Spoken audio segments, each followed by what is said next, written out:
To paraphrase the famous quote from the movie, there's two kinds of people in this world. Those who care about market performance and those with absolute return strategies. The main concept behind absolute return strategies is to offer attractive returns regardless of market direction, mostly through a combination of long and short positions. Market is not supposed to be the main driver of these strategies.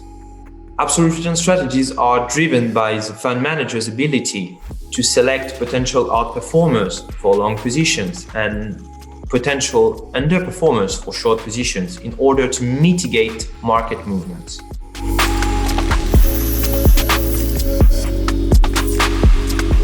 Over the past few years, we have seen a huge growth in classic absolute return strategies, such as factor investing, driven by wider acceptance of how these strategies work. And this growing popularity brought with it a drawback, however. A large number of absolute return funds grew and adopted similar positioning, including the very large quantitative funds. It created significant dependence between investors utilizing the same strategy and caused a systematic risk for absolute return strategy. This risk will eventually materialize with a more volatile environment because when market volatility becomes a concern, fund managers typically would exit some of their positions to reduce the exposure of their portfolio.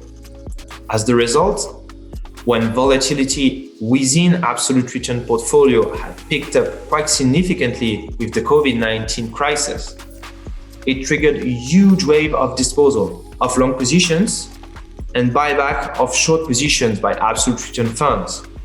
The prices of stocks in long positions dropped further as the same stocks were dumped, while stocks in short positions performed better, helped by the sizable buybacks of the cutting trades.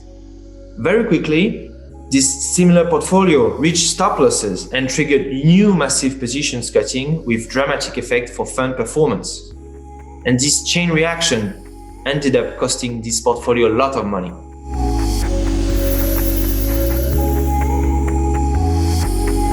Not quite.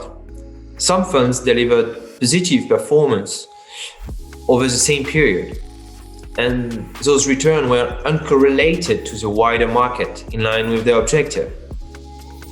Basically, there are several tools to prevent an absolute return strategy from moving in step with an other fund.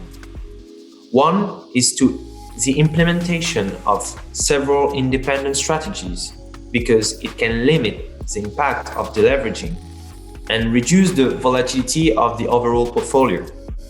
Another one is mixing quantitative and qualitative methods that could help you adapt the market environment and also differentiate your portfolio from most of the absolute return industry. We implement two complementary strategies, index rebalancing and relative value. We have used quantitative detection to have a global view and follow multiple markets. And then we analyze each opportunities to understand its risk and so find a suitable edge for the position. Basically, this is those small differences between fund managers that separate the good from the bad absolute return fund on the long run. After all, every fund makes its own track.